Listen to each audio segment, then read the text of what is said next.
Esta é a série comemorativa Políticas Públicas, Cidades e Desigualdades, 20 anos do 100.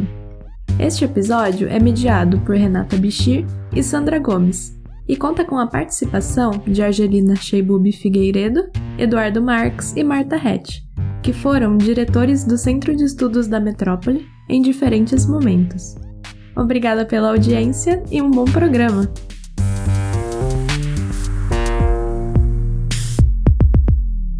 Aqui é Sandra Gomes, eu sou professora da UFRN e fui pesquisadora do 100. Nesse primeiro episódio da série especial de celebração dos 20 anos do 100, organizado pela equipe do Urbanidades, vamos eu e a Renata Bichir. Olá, bom dia, sou Renata Bichir, da USP do 100. E conversar com Argelina Figueiredo. Oi, pessoal, eu sou Argelina, professora do IESP, Instituto de Estudos Sociais e Políticos da UERJ, e fui a primeira diretora do 100, por isso estou aqui. Eduardo Marques. Oi, pessoal, eu sou Eduardo Marques, professor do Departamento de Ciência Política da USP, segundo diretor do 100 depois da Argelina e agora novamente diretor depois da Marta. E Marta Hatch. Oi, pessoal, eu sou Marta Hatch, professora também do Departamento de Ciência Política da USP, fui diretora do 100 depois do Edu, e queria registrar com uma satisfação enorme estar aqui com vocês participando dessa conversa. Bem, a Argelina foi a primeira diretora do 100 em 2001.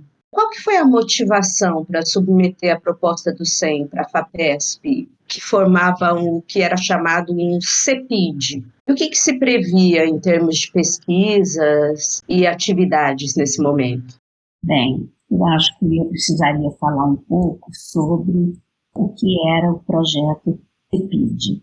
Foi o primeiro edital de um projeto de grande porte da FAPESP, grande porte tanto em termos de duração, que era de 4 anos cada dotação, e de volume de recursos. E previa a formação de um centro em torno de um tema amplo o suficiente para conter diferentes dimensões da realidade social e deveriam ser abordadas por diferentes perspectivas teóricas e metodológicas. Então, na verdade, isso era um grande incentivo para a apresentação do projeto. O tema inicial e a ideia propulsora do 100 foi em torno das transformações que estariam ocorrendo em São Paulo, uma transição para uma metrópole terciária. Esse tema, ele tinha um viés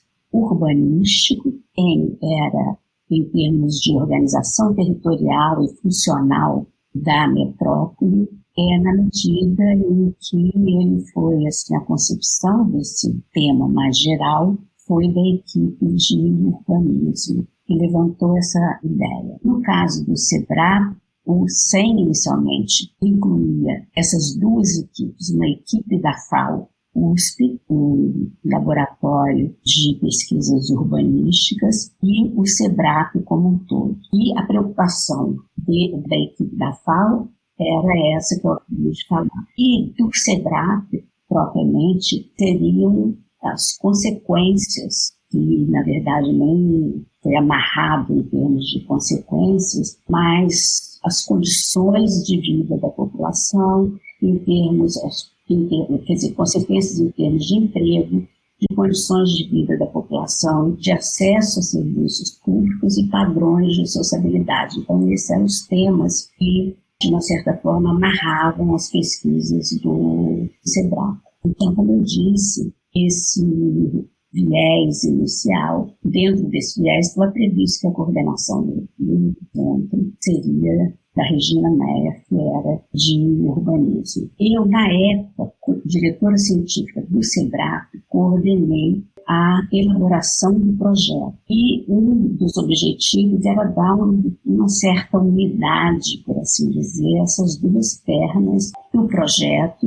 e incluir o SEBRAP por um lado e o FAO de outro. O SEBRAP tinha uma vantagem. O formato do CEPID favorecia o SEBRAP no sentido da própria estrutura de pesquisa do SEBRAP. O SEBRAP abrigava diversos projetos com diferentes áreas disciplinares e eles tinham uma certa flexibilidade ou facilidade, quer dizer, eles tinham, não, a gente tinha, para agregar esses projetos, que alguns deles já existiam, os temas e outros foram desenhados propriamente para a apresentação do projeto da CEPID, e dentro de um tema guarda-chuva. Por razões que não vêm ao caso, o projeto acabou não tendo início em setembro, como era previsto. E em janeiro de 2001, eu assumi a direção do projeto. Então, contando um pouco a história desse início, já com 3 primeiros meses de atraso, o primeiro ano foi, assim, o primeiro ano do projeto foi como consertar um avião em pleno voo. A gente estava começando do zero, partindo desde a implantação de um espaço, quer dizer, tratava-se de transformar a ex-biblioteca do SEBRAP num espaço que pudesse acolher uma pesquisa de fato coletiva e que fizesse uma integração entre a equipe técnica de apoio à formação das bases de dados e a própria aplicação para os diferentes projetos. O projeto foi formulado muito em termos de uma análise georreferenciada e foram os diferentes projetos de pesquisa nessas áreas que eu falei, tinham em comum a máxima desagregação das suas unidades de análise de forma georreferenciada. Então, esse era o objetivo da formação, assim, do ambiente de trabalho, que realmente foi muito coletivo ao longo dos 3 anos e, inclusive, foi bastante prazeroso, como uma grande equipe com diferentes interesses se integrou no projeto como um todo. Faltava para a gente uma base para isso. Eu não sei se o Eduardo vai me ajudar se eu estou falando certo, a gente não tinha uma base de arcoamento digitalizada. É isso, Eduardo?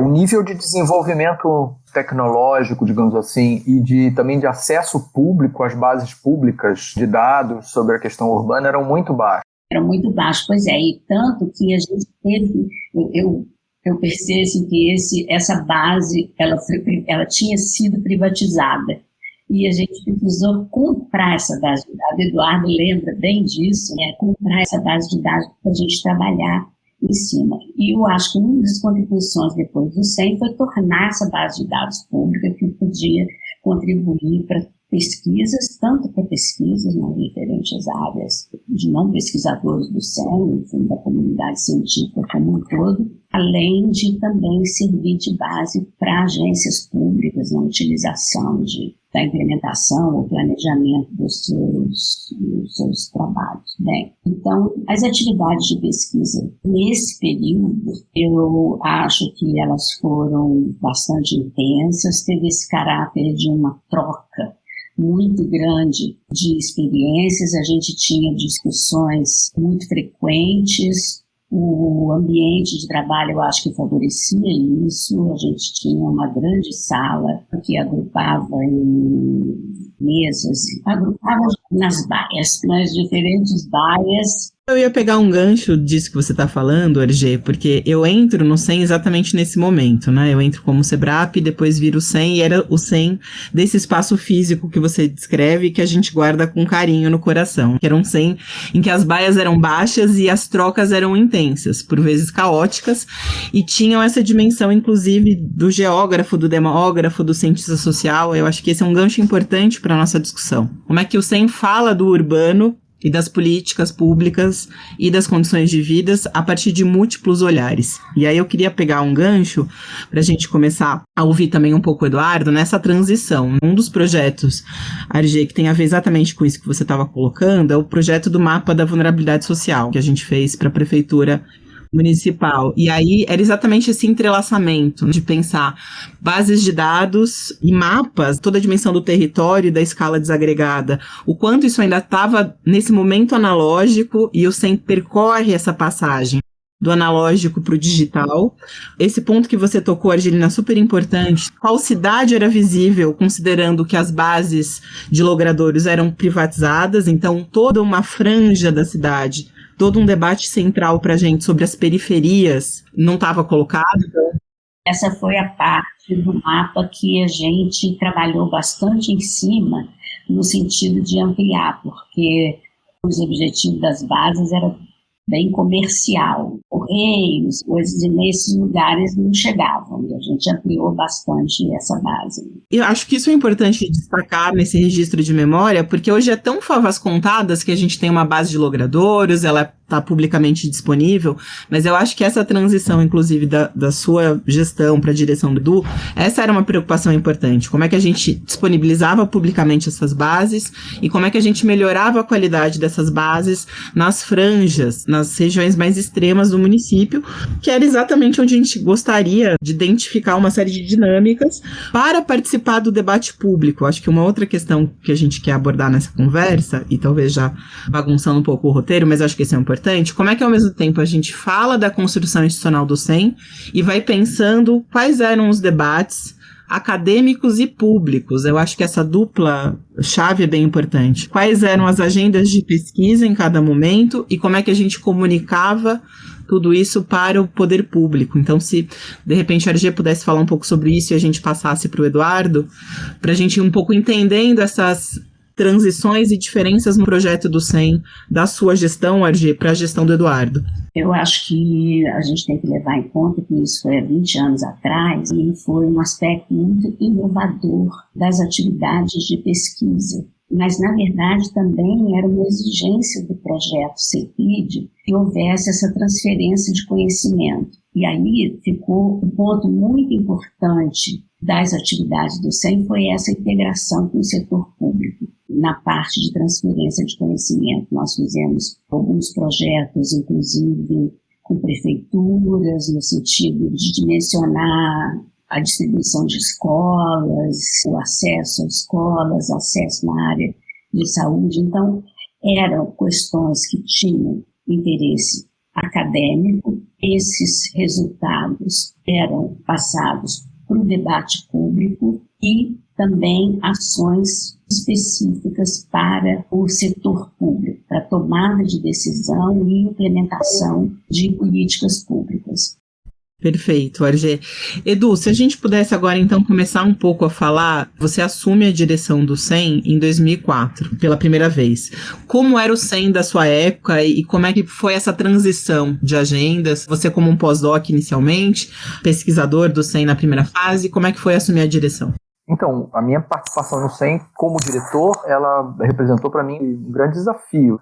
Eu entrei no pós-doc com uma bolsa de pós-doc da FAPESP no SEBRAP em 99, portanto, quando o projeto SEM foi feito, eu era um recém-doutor, participei, assim, muito perifericamente da formulação original do projeto e tal, mas eu participei já bastante da implementação, digamos assim, da direção da Argelina, colaborando lá como pesquisador e como coordenador de pesquisa depois. Então, mas eu era muito jovem, né? Quando eu assumi a direção, e isso certamente, para mim, representou um grande desafio assumir essa tarefa. Por outro lado, o SEM já tinha a organização, a direção que o SEM foi tomando posteriormente durante a minha gestão, e eu acho talvez também durante a gestão da Marta, já tinha sido estabelecido pela Argelina lá naqueles primeiros anos. Um investimento em pesquisa básica forte, de uma forma antenada com os debates teóricos, inclusive internacionais e tal, mas ao mesmo tempo bem ancorado nessas duas tarefas de transferência que a Argelina se referiu. Por um lado, montar um conjunto de bases de dados básicas, digamos assim, sobre aspectos sociais, geográficos, econômicos, originalmente sobre a metrópole paulista, mas depois sobre outras cidades também, expandindo para outras cidades. E, além disso, dialogar com o setor público, produzindo análises, treinamento e tal, de um jeito que foi muito importante, eu acho que para o setor público local e para o próprio SEM, para o nosso amadurecimento, inclusive, não só como instituição de pesquisa que tem uma parcela importante de aplicação, tem como a aplicação do conhecimento como uma das suas funções, mas também como pesquisadores propriamente. A gente aprendeu muito com esse processo. Eu acho que isso que a Argelina destacou da base de logradouros é muito importante. A gente teve um protagonismo forte em disseminar a base de logradouros, mas eu destacaria também, junto da base de logradouros, as bases censitárias.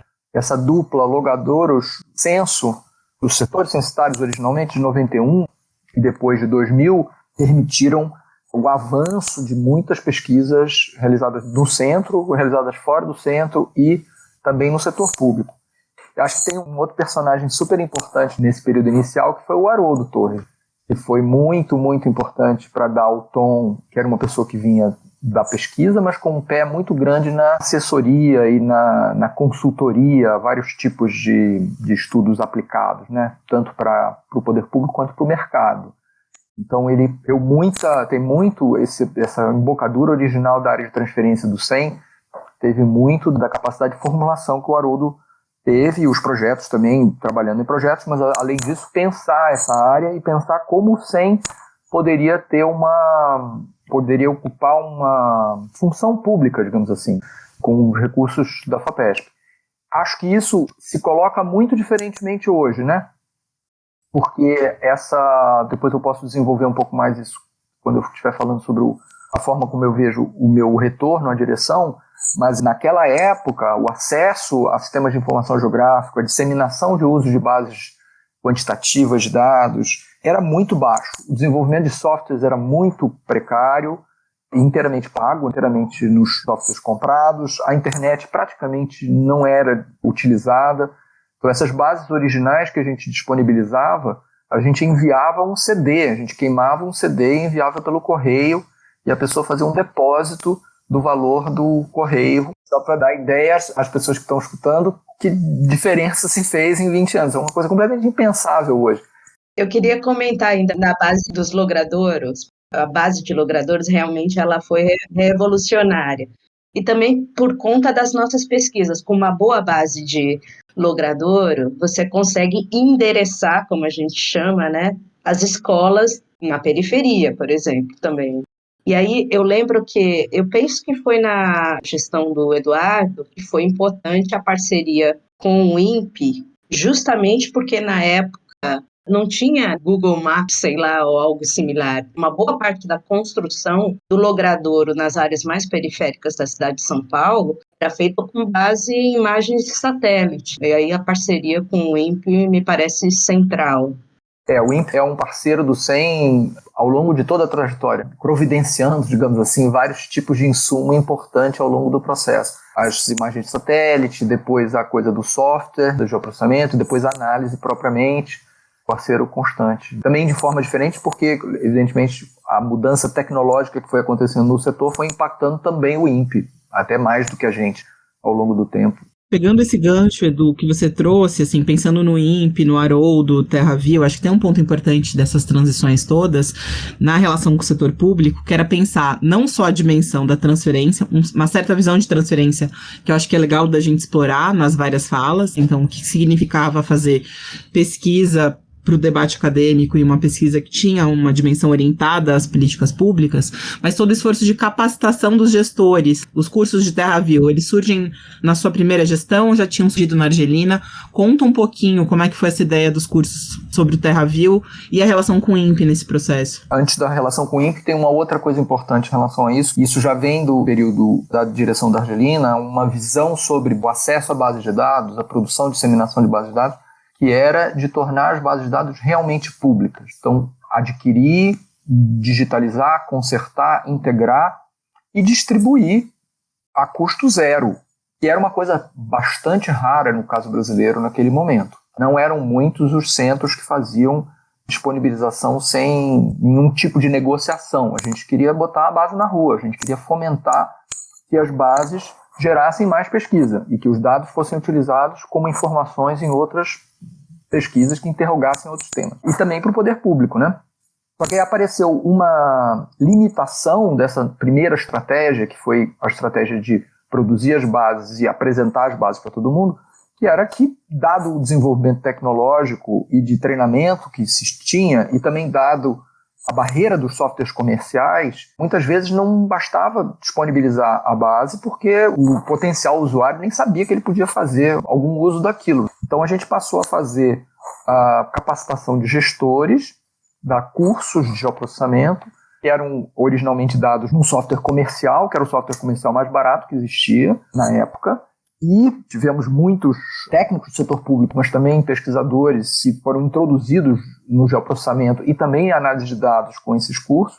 E depois, mais para frente, com o desenvolvimento do TerraView Políticas Sociais com o INPE, que foi uma customização de um software que o INPE tinha, chamado TerraView, para aplicações em políticas municipais, em políticas locais, a gente converteu o curso e esse curso passou a ser disponibilizado nesse formato de um software gratuito. Acho que isso também contribuiu para disseminar a informação, o uso desse tipo de técnica no setor público. Além dos projetos de transferência, que fizemos muitos projetos de transferência ao longo de todas as gestões do CEM, ao longo desses 20 anos. Você citou há pouco o mapa da vulnerabilidade, fizemos muitos outros projetos, foi muito importante, mas além disso fizemos muitos outros projetos que tinham sempre o foco de dialogar com o setor público, formular uma questão junto com o setor público e endereçar essa questão através do uso de bases que podiam ser as bases que a gente já tinha ou informações que a gente produzia em áreas muito diferentes, como educação, já foi citada, assistência social, precariedade habitacional, habitação, políticas sociais em geral, pobreza, avaliação de políticas, um leque bastante grande de áreas em que a gente desenvolveu projetos. A Marta assume a direção do CEM em 2009 e penso que também teve grandes mudanças, né, nesse novo projeto do CEM. Eu diria, não sei, queria te ouvir, Marta, que o projeto do Brasil em 50 anos e as desigualdades parece ter sido o que chamou mais atenção da produção do CEM nesse momento. Essa sua avaliação, o que você acha? Preliminarmente, eu gostaria de dizer assim que a minha gestão ela foi muito beneficiada por ter herdado uma estrutura de funcionamento da construção institucional que a Argelina e o Edu fizeram. Tá? Tem um detalhe dos projetos CEPID, que às vezes passa desapercebido, que é assim, a FAPESP te dá um grande grant, um enorme grant, a FAPESP tem muitas exigências do ponto de vista da prestação de contas, mas o desenho dos CEPIDs, ele tem enorme flexibilidade do ponto de vista do seu funcionamento interno. Então, a Argelina e o Edu empregaram muito do seu tempo para construção institucional, para produzir regras de, imagina um projeto com 10, 12 equipes de pesquisa, uma quantidade enorme de bolsas, produtos para a prefeitura, tudo isso, do ponto de vista do funcionamento interno, foi construído a partir do zero, foram basicamente eles que fizeram. Por que isso é importante? Porque eu acho que grande parte, ou uma parte importante do tempo de trabalho da Argelina e do Edu, envolveu essa coisa de tomar deliberações coletivas sobre decisões institucionais e tal. Eu fui muito liberada disso. Eu já entrei numa instituição que tinha uma série de procedimentos internos. A FAPESP também já tinha amadurecido nas suas exigências em relação ao CEPID, então eu basicamente tive que seguir o que já estava mais ou menos estruturado em termos de funcionamento, com muito poucas mudanças, algumas importantes, mas poucas. O segundo ponto é do ponto de vista da agenda de pesquisa. O Edu e eu conversávamos muito sobre a agenda de pesquisa. Tinha uma avaliação nossa de que o CEM tinha feito uma trajetória muito importante no estudo da metrópole paulistana, mas que tinha espaço para uma agenda nacional. Então, que a gente deveria, como agenda de pesquisa e como estímulo aos projetos e as pessoas que a gente ia convidar para entrar e a forma como a gente ia dialogar com quem estava dentro e tal, que era manter esta base forte que o CEM já tinha em São Paulo, de estudos sobre São Paulo, sobre a metrópole paulistana, mas que essa já tinha, inclusive, uma dinâmica, ela poderia continuar produzindo bons resultados em base própria e investir na direção da nacionalização do objeto da pesquisa. Tinha uma avaliação de que São Paulo do ponto de vista da estrutura das cidades no Brasil, é um outlier, porque São Paulo equivale, em termos de complexidade, em termos de estrutura, a alguns estados brasileiros. E se a gente quisesse falar sobre o Brasil e para o Brasil e com a ciência social brasileira, a gente tinha que deslocar o nosso objeto, mantendo tudo que já tinha sido produzido, então a gente manteve tudo,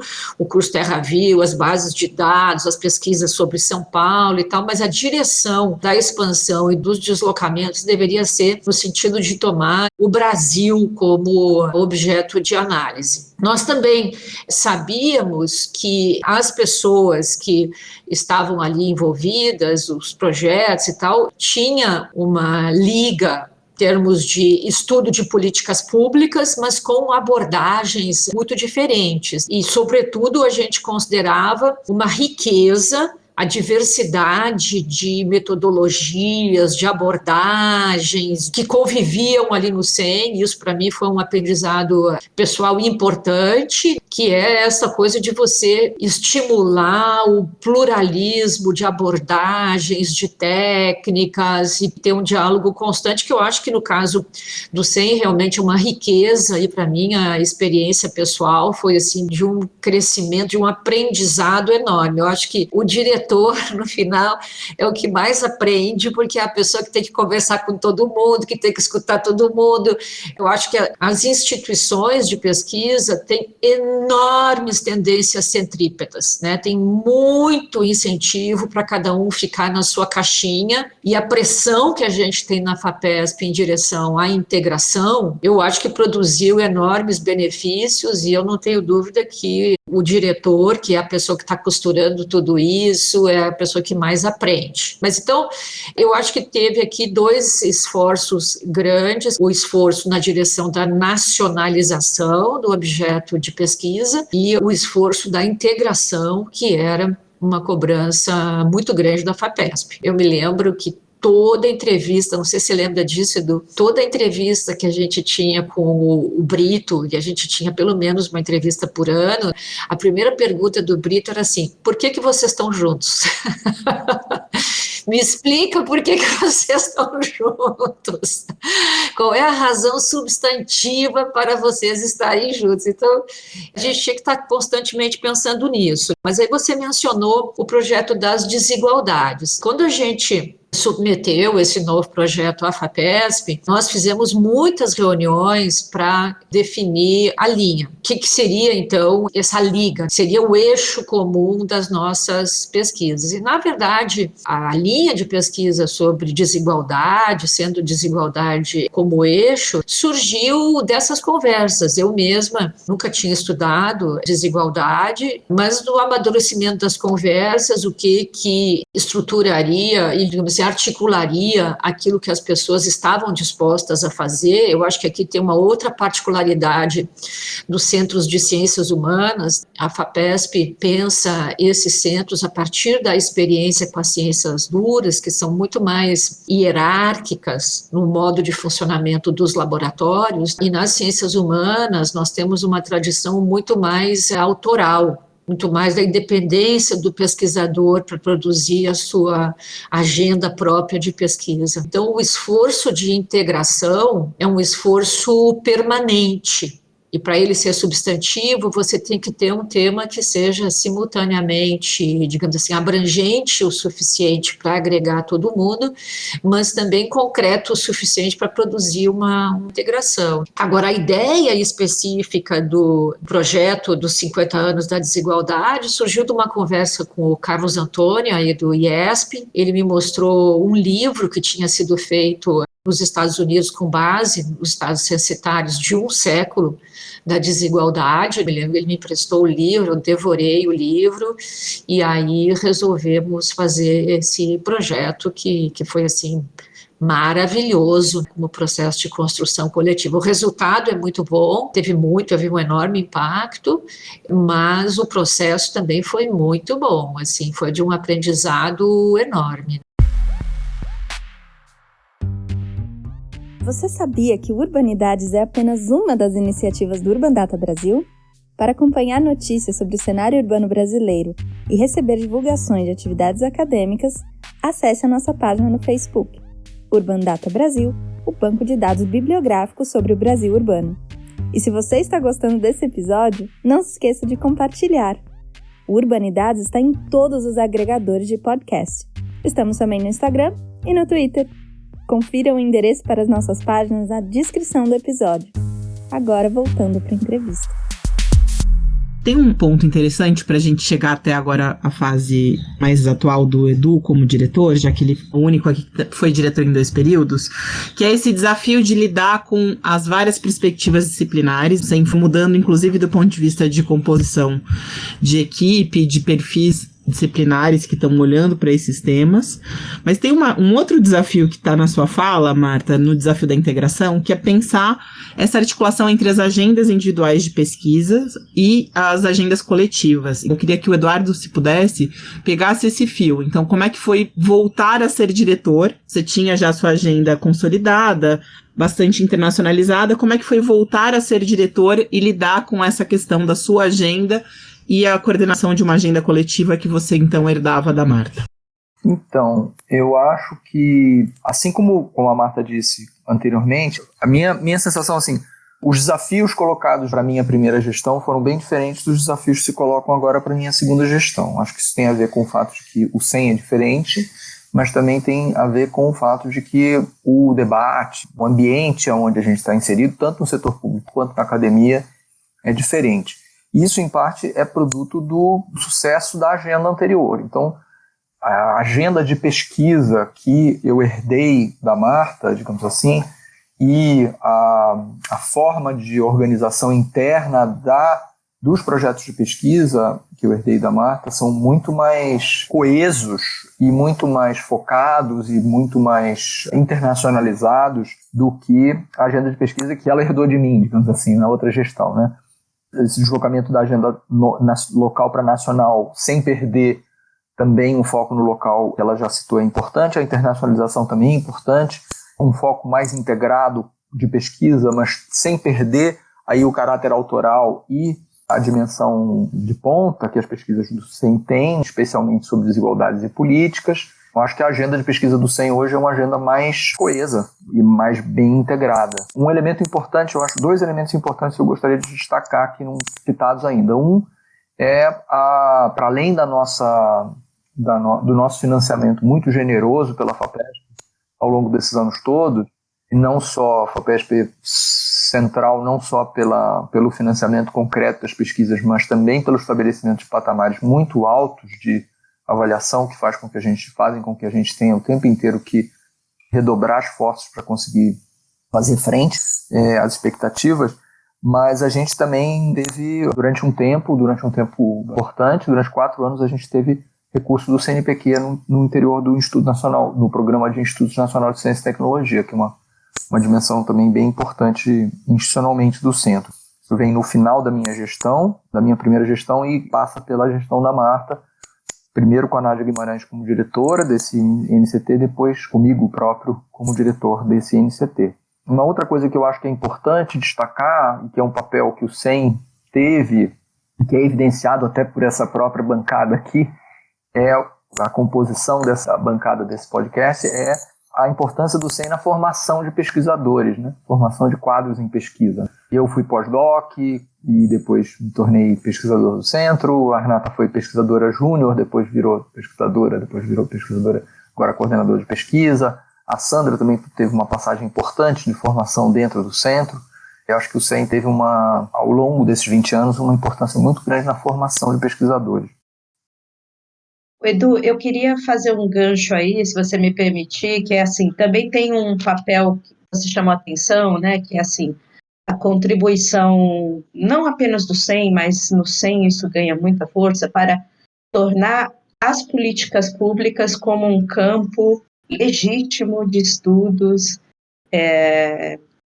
na área das ciências sociais. Isso pode parecer muito óbvio para os meus alunos da geração de hoje, depois de toda modificação que ocorreu no campo, mas isso não era verdade no início da década de 2000, quando a Argelina assume, Marta, você, Edu, Haroldo, vários outros pesquisadores, acho que a Vera Jatan também tem uma contribuição importante que é tornar políticas públicas um objeto de estudo em si mesmo, que eu acho que o SEM ajudou muito nessa construção. Eu queria que vocês três fizessem alguns comentários sobre isso. O que vocês acham? Eu queria falar o seguinte, que na verdade, uma das coisas que eu destacaria como uma contribuição do SEM é não só a análise de política pública submetida aos parâmetros e cânones da ciência política e das ciências sociais de uma maneira geral, mas o fato de que os projetos geravam informação em diferentes áreas, eles tinham uma preocupação com a política. Por exemplo, a análise da política pública de saúde tinha uma implicação política. Um dos aspectos é que a análise de política pública não se dissociava da análise da política. Isso a gente fez nessa primeira etapa do SEM de uma forma preliminar e até dissociada em termos de projetos, mas ela estava presente lá. Eu acho que isso foi um aspecto importante e também foi uma novidade em termos de implementação. A Marta deve se lembrar que o Vilmar Arias sempre falava sobre isso, doutorado lá de Ciências Sociais da Unicamp, mas tinha muito pouco projeto que associasse essas duas. E o Vilmar foi, inclusive, a inspiração nessa, né, RG, para o survey que a gente fez, que foi um projeto importante da sua época, né, que a gente analisa as condições de vida e qual é o papel da política ou não mediando o acesso a políticas públicas, como é que a gente analisou esse arco longo da institucionalização do acesso a políticas públicas no Brasil. Isso, o papel do Estado, o papel dos aspectos políticos institucionais e até eleitorais, em alguns casos. E o Vilmar tem uma dimensão, tem uma conexão aí que talvez seja bom destacar, porque ela é uma conexão meio oculta com a própria origem do SEM, porque foi um projeto, o Vilmar tinha um projeto no SEBRAP para analisar as transformações econômicas e do mercado de trabalho da região metropolitana de São Paulo, no começo dos anos 90. Esse projeto, quando o Fernando Henrique ganhou a presidência da República e ele foi para Brasília, esse projeto ficou no SEBRAP, aí ele foi herdado pelo grupo de urbanismo do SEBRAP, e a partir dali é que saiu a ideia original que a Argelina se referiu anteriormente do projeto de constituição do SEM.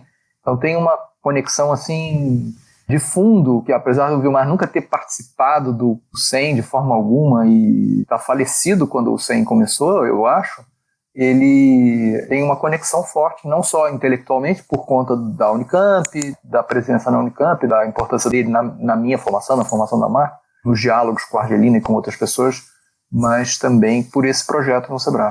Não sei se a Marta quer complementar essa parte sobre as políticas públicas que a Sandra provocou, acho que seria interessante, né? Como é que o SEM olha para as políticas públicas? Eu diria o seguinte, e eu acho que aí o Edu e a Argelina, que estiveram na Unicamp, na tentativa de abrir uma área de políticas públicas, na formação da pós-graduação da Unicamp, o Edu não participou, mas a Argelina participou bastante do NEP. Ali existiram esforços de produzir estudos empíricos com o instrumental da área de políticas públicas, e eu confesso que eu me sinto muito herdeira dessa formação. E eu vejo também que a área de políticas públicas, ela adensou muito no Brasil, tremendamente, ela proliferou tremendamente, mas assim, eu acho que a nossa contribuição foi menos de elaborar conceitualmente sobre políticas públicas ou elaborar teoricamente instrumental de políticas públicas, mas de nos construirmos como um centro que fez pesquisa séria, sólida, sobre políticas públicas. Então, assim, eu acho que a gente construiu muito mais a reputação, vamos dizer assim, de ser um centro avançado de análise de políticas públicas e, portanto, da execução de bons estudos, e menos, eu acho, de ter formado, digamos assim, uma escola, uma elaboração teórica nesse campo. Até porque a elaboração teórica nesse campo é muito difícil, porque o próprio campo é muito fragmentado por fases da política, por técnicas de abordagem, estudos de avaliação, é um campo muito fragmentado, e às vezes eu me pergunto se a gente poderia ter ido por aí, sabe? Se o caminho para a gente teria sido se converter numa espécie de escola, no sentido não institucional do termo, mas no sentido teórico, conceitual do termo, né? A gente também poderia ter ido por aí, mas eu acho que a nossa opção, eu nem diria que ela foi feita de modo inteiramente consciente, porque ela é resultado de muitas circunstâncias, inclusive os recursos que a gente tinha para isso, foi muito mais de nos constituirmos em referência nos nossos campos empíricos específicos, né? Eu quero dizer, nos estudos sobre federalismo, nos estudos sobre poder local, nos estudos sobre poder urbano, a gente sempre zelou muito por trazer a público bons estudos sólidos, mas eu não consigo enxergar, isso talvez seja uma limitação da minha visão, que a gente tenha tido uma contribuição substantiva do ponto de vista de análise de política pública, chaves de análise. Eu acho que a nossa contribuição importante foi em campos específicos dos estudos empíricos na área de políticas públicas. Queria reagir a essa pergunta da Sandra, que eu acho que é uma ótima pergunta, explorando por um outro ângulo, assim, pensando talvez na própria trajetória do CEM mesmo, assim. Eu acho que o CEM teve uma inegável contribuição para a transformação do campo, para vários campos. Eu concordo com a Marta que é mais temático do que geral, metodológico, macro-teórico, assim. Não é só para políticas públicas, né? Tem uma contribuição importante para a discussão sobre mercado de trabalho, desigualdades, estratificação, uma importante contribuição para a sociedade civil, participação, para o poder na cidade, políticas urbanas, para a discussão sobre violência e cotidiano. Tem vários temas que o CEM foi contribuindo na dimensão tanto multimétodo como pluridisciplinar, como uma coisa multidisciplinar e com diálogos aconteceram ao longo do tempo inteiro, não só na área de políticas.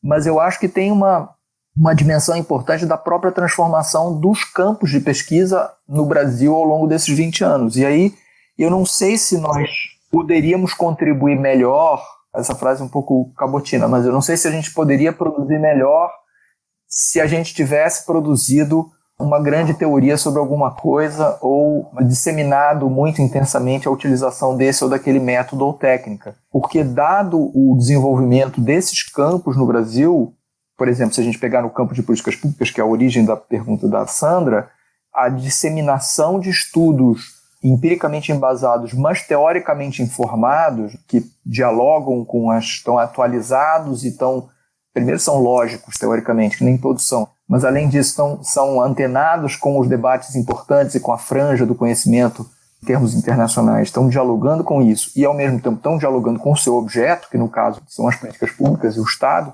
Eu acho que produzir isso era o que o Brasil precisava, sinceramente. Precisava mais disso do que qualquer outra coisa. Nesse sentido, o CEM é um ator importante, foi um ator importante nesse processo. Eu não diria que teve uma liderança, mas teve um papel importante junto com outros centros, mas pesquisadores, Brasil afora, articulados aí dentro da comunidade, produção de conhecimento desse tema, assim como em outros temas desses que listei. Eu acho que tem um diferencial que não fica evidente pra fora e talvez não fique evidente pra gente, e tem a ver com uma parte do que a Marta falou, assim, fazendo um depoimento pessoal, mas provocando vocês. Eu acho que o que eu mais aprendi no CEM, nesses 20 anos que eu também participo, foram modos de fazer pesquisa. Eu acho que esse é um ponto importante. E o fato da gente ser um centro multidisciplinar nos provoca a ter que falar sobre as nossas evidências e sobre as nossas pesquisas pra gente que não entende a nossa língua. Acho que esse é um ponto importante que pra mim foi útil não só na na academia, mas também quando eu fui trabalhar com avaliação de política pública. Como é que a gente cerca um problema e pensa, por exemplo, né, hoje está na moda falar de triangulação de métodos. Eu aprendi a ideia de triangulação de métodos na prática, porque esse é um ponto importante. Comecei na iniciação científica com o Eduardo, depois com o Haroldo, nos estudos de transferência, e eu acho que esse é um ponto importante. Quais são as fontes de evidência para a gente responder uma determinada pergunta? Como é que ela se ancora num certo debate? O debate sobre pobreza e desigualdade, que marcam de alguma maneira todo esse arco, é um debate multidisciplinar. E eu acho que esse é um ponto importante, não sei se a Sandra concorda comigo. Eu fui aprendendo o lugar da estatística, do georreferenciamento, como é que a gente dialoga com a teoria e como é que a gente comunica esses estudos para o poder público. E isso é uma certa linguagem, isso é um certo desafio de transferência e difusão, acho que a gente pode falar um pouco sobre isso. E como é que a gente comunica isso nos artigos científicos? Só a provocação de ter que traduzir muitas línguas foi para mim um aprendizado muito importante e acho que não fica evidente, é difícil colocar isso num relatório. Mas uma das principais coisas que eu aprendi foi que muitas vezes a gente precisa de etnografia, de estatística, de referenciamento e de boa teoria. Eu acho que isso para mim foi um aprendizado importante, não sei quais são os aprendizados de vocês nessa direção, não sei se a Sandra concorda comigo. Sim, eu concordo plenamente e é muito interessante que quem participou do SEM sabe que vive uma ilha, porque é uma formação fantástica, não só por ser multidisciplinar, mas de fato, eu diria que hoje 70% do que eu conheço de técnicas de pesquisa foi muito aprendido dentro do SEM. E esse outro aspecto que é muito, muito óbvio para quem participa dos projetos com as prefeituras, com o poder público em geral, que é você tem de abandonar a linguagem acadêmica para dizer, olha, esse dado está querendo dizer que você tem que construir uma escola aqui, por conta da demanda em termos de essa mudança de linguagem, sair da linguagem acadêmica, é algo que eu só fui descobrir que é super difícil para pesquisadores fazerem quando eu saí do SEM e comecei a produzir, tentar esse diálogo e percebia que existia muita dificuldade de fazer a comunicação que o gestor compreenda. Então, é um aprendizado, uma formação enorme.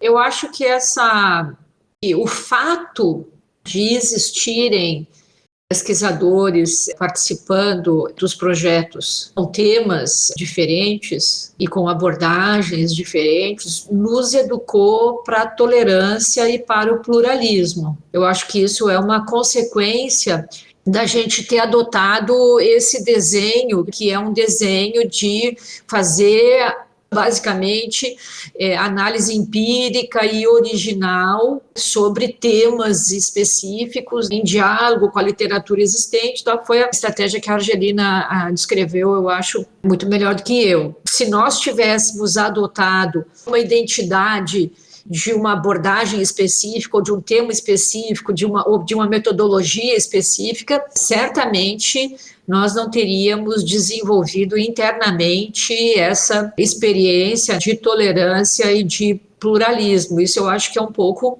um pacote que vem junto. Se você quer construir um grande centro que tem que integrar internamente as suas agendas de pesquisa, se você quiser ser bem-sucedido, você é quase que obrigado a praticar a tolerância. E eu acho que muita gente que foi formada no SEM foi formada nessa atitude anti-imperialista. Então, eu penso que isso é um grande legado. Na minha experiência pessoal, assim, foi tremendamente enriquecedor. Como professora, isso eu acho que é muito importante também, mas eu acho que isso é a parte do pacote desse modelo que a gente adotou, porque nós estávamos convivendo com colegas que tinham escolhas metodológicas e até temáticas diferentes, e da interação nós aprendemos a respeitar e a divergir e tal. Eu acho que isso é mais a ver com um ethos que a gente criou internamente,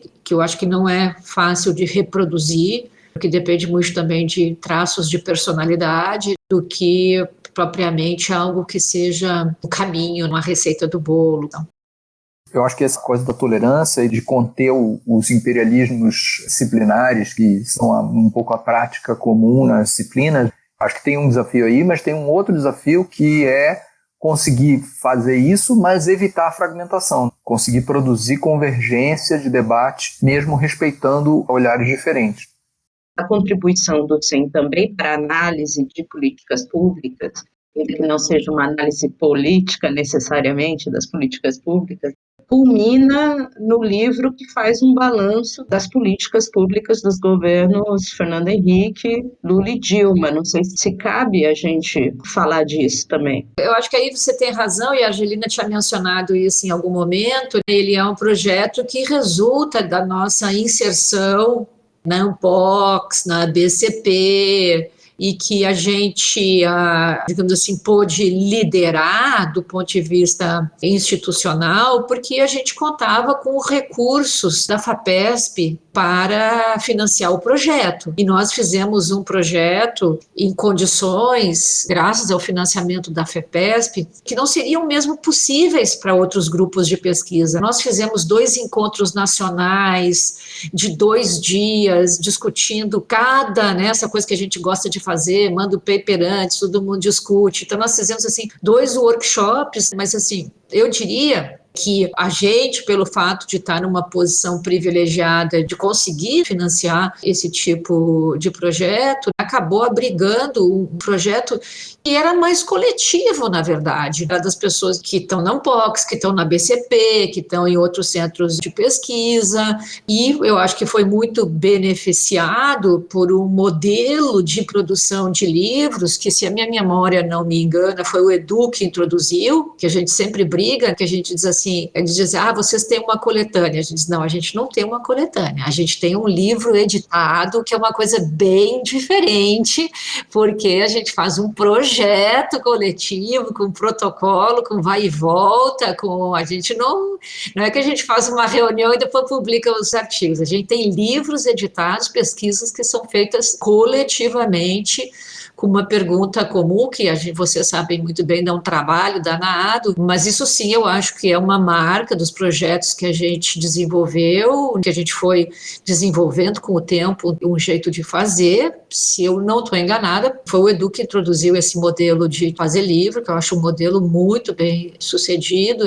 Eu acho que tem uma outra dimensão que é importante da diferença, que eu vejo como diferença entre o momento em que eu assumi na primeira gestão e assumi na segunda, é que na minha primeira gestão, a produção, que a gente já se referiu bastante, já aprofundou bastante, a produção de bases de dados básicas, digamos assim, a disseminação de técnicas, o fomento do uso dessas bases, dessas técnicas, era a tarefa, digamos assim, que estava posta para ser resolvida, para ser enfrentada.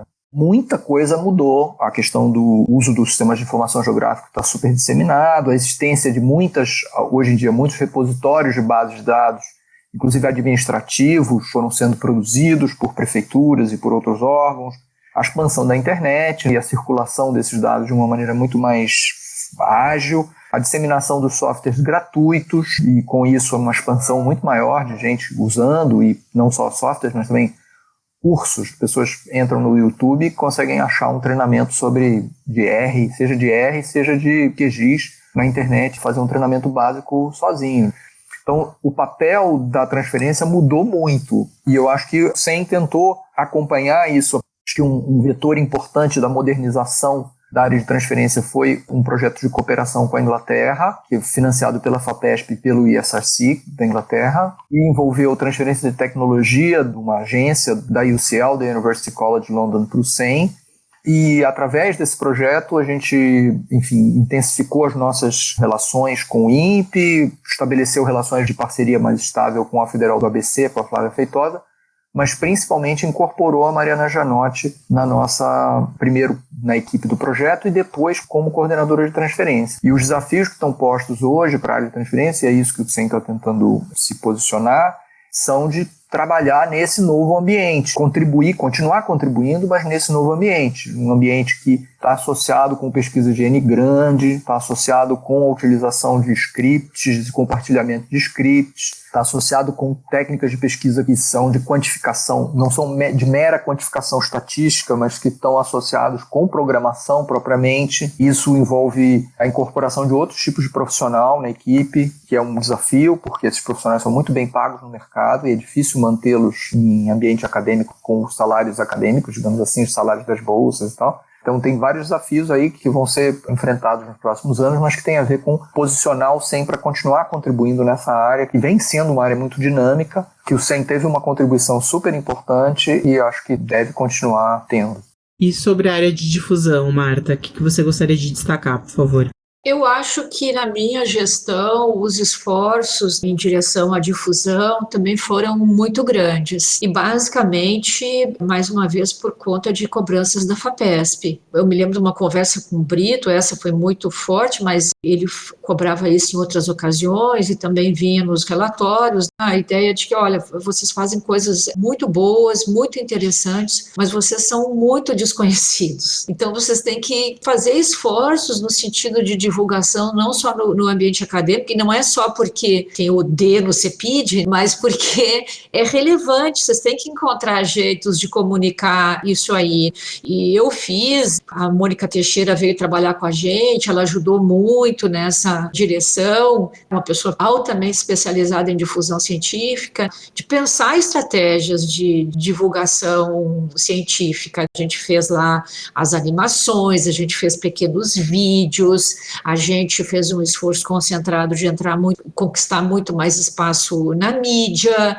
Foi assim, foi um aprendizado muito grande e eu pessoalmente acho que incorporei isso, assim, essa dimensão que a Renata estava falando, de você falar para fora da sua caixinha, para fora dos seus pares. E eu acho que hoje, na verdade, esse é um grande desafio para a ciência brasileira. A ciência brasileira e a ciência no mundo, na verdade, já foi muito mais inconteste do que é hoje. Existe uma disputa do conhecimento científico, tanto por parte dos negacionistas, mas também por parte daqueles que dizem por que os recursos têm que ir para a ciência e não para a educação e não para a saúde, que são idades igualmente relevantes. Mas a visão que se tinha era de que, assim, deixa os sábios trabalharem lá, a gente financia, deixa eles quietinhos trabalhar, mas o que eles fazem não requer justificativa. Hoje, o que nós fazemos requer justificativa.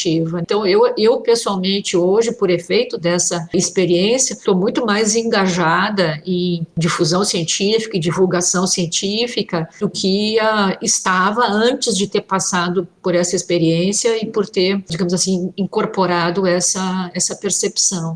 Então, para palavras finais aí da professora Argelina, depois Eduardo e, por fim, Marta, fechando aqui o primeiro episódio que celebra os 20 anos do SEM. Argelina.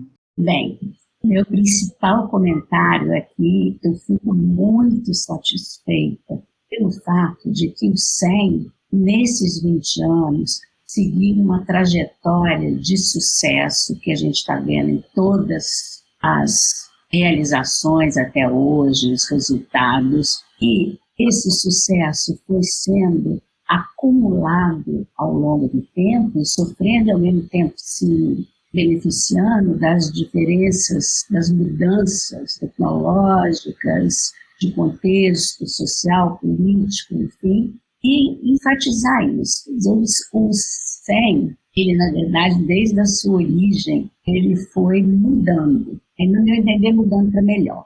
O projeto que foi implementado não foi exatamente o mesmo na primeira fase. O projeto que foi apresentado, quer dizer, o projeto que foi realizado não foi exatamente o mesmo que foi apresentado, isso foi justificado, e eu acho que ele foi numa direção mais profícua, estabeleceu as bases mais importantes para o funcionamento futuro, e cada uma das gestões do Eduardo e da Marta foram só aprofundando, ampliando, modificando num sentido positivo e com grandes, eu diria, grandes realizações.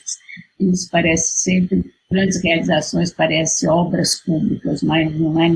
E o que você aprendeu nesse processo, Argê? O que você leva, assim, sinteticamente? O que você destacaria para você? Para mim, eu acho que é um ponto que a Marta e o Eduardo já mencionaram, que eu acho que é marcante, é o aprendizado. Eu tinha uma experiência muito grande de trabalho de equipe.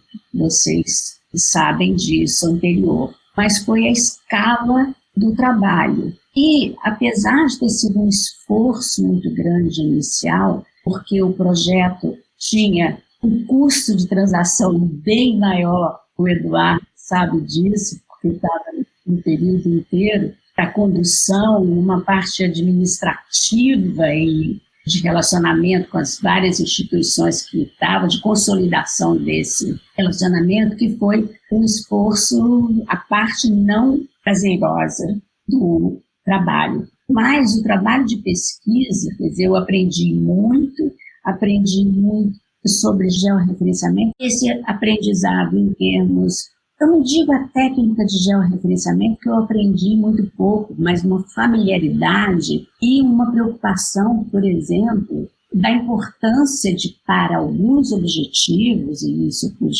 passar para alguns alunos, você ter níveis de agregação, de desagregação, que podem responder muito melhor às questões que se está tratando. Enfim, foi um aprendizado de pesquisa coletiva, uma pesquisa muito mais diversificada que as minhas experiências anteriores, que eram em torno de um projeto definido por mim mesmo em uma área específica. Então, a minha maior alegria, na verdade, é ver o sucesso do SEM hoje. Obrigada, G. Edu? Finalizo agradecendo, é um prazer estar aqui nesse momento de troca e de reflexão sobre essa trajetória, uma trajetória que eu acho, realmente tem cabotinismo, acho que é uma trajetória bastante bem sucedida, e eu acho que ela é bem sucedida porque ela combateu 3 fantasias, talvez, que são relativamente constantes nos debates acadêmicos brasileiros. A gente vem construindo uma instituição que eu espero que dure mais do que os próximos 20 anos e conseguiu fazer que parte do princípio de que é preciso fazer trabalho sofisticado intelectualmente, mas que isso não quer dizer desconexão escolástica. É necessário fazer trabalho empiricamente embasado, mas isso não resulta na inexistência de teoria ou na inexistência de contribuição teórica. E é possível ter um ambiente de trabalho gostoso de trabalhar, fraterno, horizontalizado, conectado, e isso não quer dizer de forma alguma baixa intensidade de trabalho. Acho que o SEM, ao longo do tempo, ele foi combinando de maneiras diferentes essas 3 coisas: a sofisticação intelectual, o trabalho empiricamente embasado, mas teoricamente informado, e um bom ambiente de trabalho, um ambiente generoso de trabalho, de relação também com o exterior, não só com os seus próprios membros. E eu acho que é talvez o que faz com que seja interessante trabalhar no SEM e enfrentar os desafios, os custos de transação, como a Angelina falou, da gestão do SEM ao longo do tempo. Legal, Edu. Marta? Bom, eu também, assim, para mim foi uma honra ter sido diretora do SEM, foi uma experiência muito, muito marcante na minha vida. Como eu fiquei muito tempo, eu também fui mudando muito, tanto academicamente quanto pessoalmente, então é difícil fazer o balanço, assim, mas eu acho que o modelo CEPID, ele é um modelo que dá muita liberdade para as equipes decidirem o que podem fazer, que também é uma exceção no mundo acadêmico, porque no mundo acadêmico tem muitas restrições para você tomar iniciativas e tal. A gente teve muito poucas restrições, até porque a gente não apenas tinha recursos, como tinha poucas restrições para gastar. Então, assim, isso permitiu fazer coisas muito criativas, se meter em muitas encrencas também. Tem um legado assim de aprendizado, de amadurecimento pessoal e acadêmico e intelectual que eu não consigo dissociar do SEM. A minha história da vida acadêmica já na maturidade é a história do SEM. Então é muito difícil para mim dissociar e eu acho que é isso. Assim, eu tenho uma honra de ter conseguido fazer coisas interessantes, de ter associado o nome do SEM com projetos interessantes e bem feitos e relevantes e sólidos e um aprendizado enorme, uma intensa interação coletiva, muita parceria, muito coleguismo, assim. Eu sinto uma honra enorme de ter participado desse projeto coletivo. A gente então encerra esse primeiro episódio de podcast de uma série que totaliza 6 episódios, que não só vão celebrar a memória institucional do SEM e os 20 anos, mas vão, a partir da contribuição do SEM para vários debates, federalismo, políticas públicas, uso de dados aplicados às pesquisas e vários outros temas, a gente vai convidar pesquisadores da casa e pesquisadores proeminentes no campo no Brasil para fazer uma reflexão não só sobre aonde estamos hoje, mas para onde deveríamos ir em termos de agenda de pesquisa em várias áreas. Este episódio foi editado por Renan Martelli. O Urbanidades é produzido pelo Urban Data Brasil, banco de dados bibliográficos sobre o Brasil urbano. O Urban Data está vinculado ao Centro de Estudos da Metrópole e está sediado no Departamento de Sociologia da Universidade de São Paulo. O Urbanidades é feito por bolsistas e associados, sob coordenação da professora Bianca Freire Medeiros. Visite a página do Urbanidades no Instagram e a página do Urban Data no Facebook.